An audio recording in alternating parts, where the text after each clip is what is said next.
What is happening?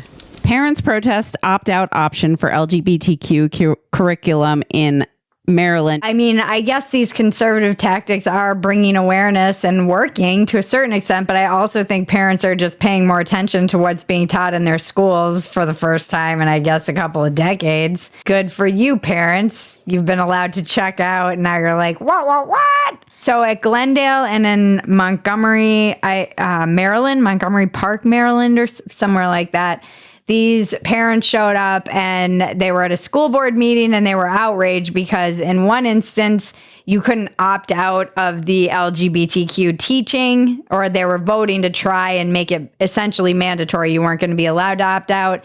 And in another, it was just, I think they were protesting pride being taught in the schools.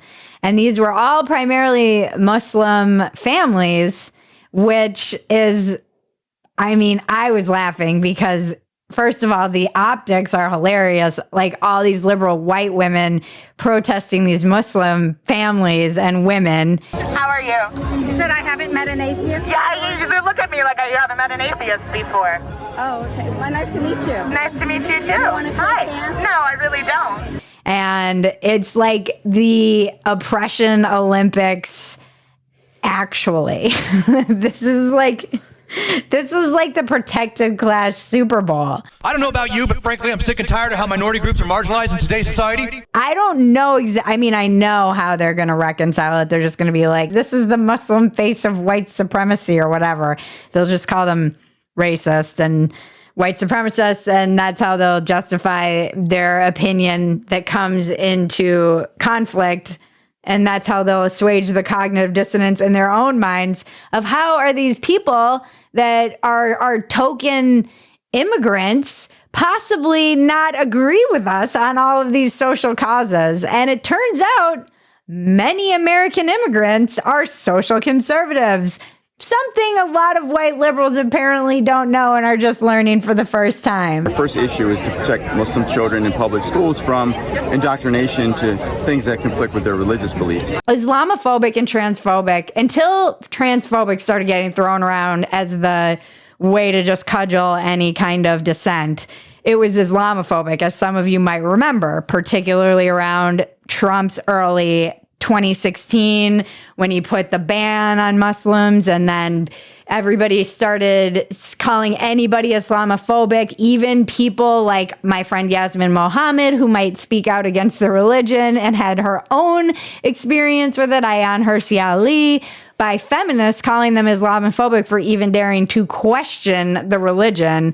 And they were kind of this, like, you could not criticize or question or anything. And now it's bumped up against our new protected class, the trans folks. And I was sitting here and like, this is intersectionality imploding. This is why dividing people up in all these groups and making them put one on top of one another. So now it's funny watching like the other day, Armenian homophobia was trending on Twitter because it was all these Armenians in Glendale, and I thought they were just protesting by sitting on their BMW smoking cigarettes, but turns out it got a little rowdy because Antifa showed up. Like,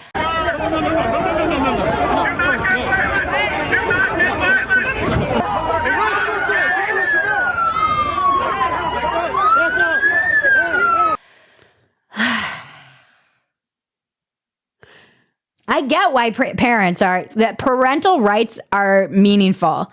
I think that this shit should be kept out of schools. As a parent, I get to talk to my kid. I want people listening to this to think about this just as a thought experiment. When did you first learn what a trans person was? When was that first something, and who explained that to you? Was it some older sibling? Was it something you saw out in the world? For me, it was that song Lola, la, la, la, la, la, by the Kinks.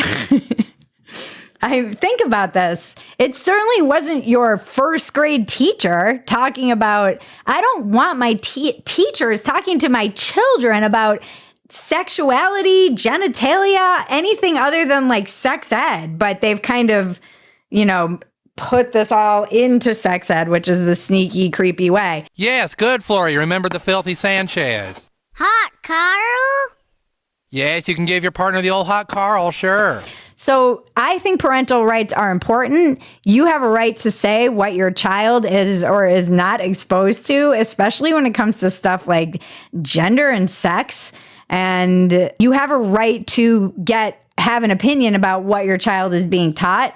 It gets very confusing when you're starting to talk about religion, because there was a young woman giving this very impassioned speech at the school board talking about how religious freedom is very important. Freedom of religion is a fundamental human right that protects the conscience of all people. It allows us to think, express, and act upon what we deeply believe. But around the world and in the United States, this freedom is eroding. Not really realizing that the LGBTQ, it kind of is like the new religion, and you can't go against it. I think what happened is a liberal movement, and we've talked about this with BLM and civil rights. The civil rights movement was a liberal movement where adults should have equal rights. Love is love. It was co-opted by an illiberal movement. Suck my dick, bigot is not liberal. Like a trans woman calling somebody a TERF or demanding that a lesbian have sex with them is not liberal. This is an illiberal movement that has co-opted a very liberal movement, and it's doing it a disservice. And I'm not sure you see all this backlash, rightfully, by the way, to a lot of this stuff, like the gender affirming care. Just today, it was breaking as I was coming to record. The NHS has banned putting kids on hormones unless it's in some kind of experimental clinic.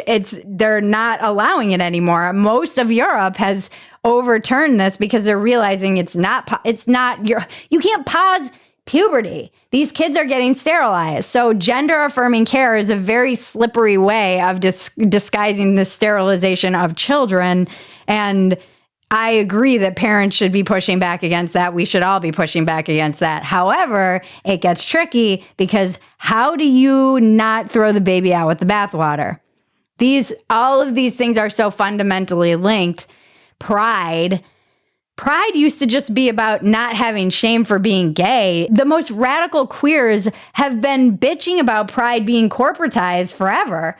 So conservatives and radical queers should be hand in hand talking about this stuff together. They actually align on this.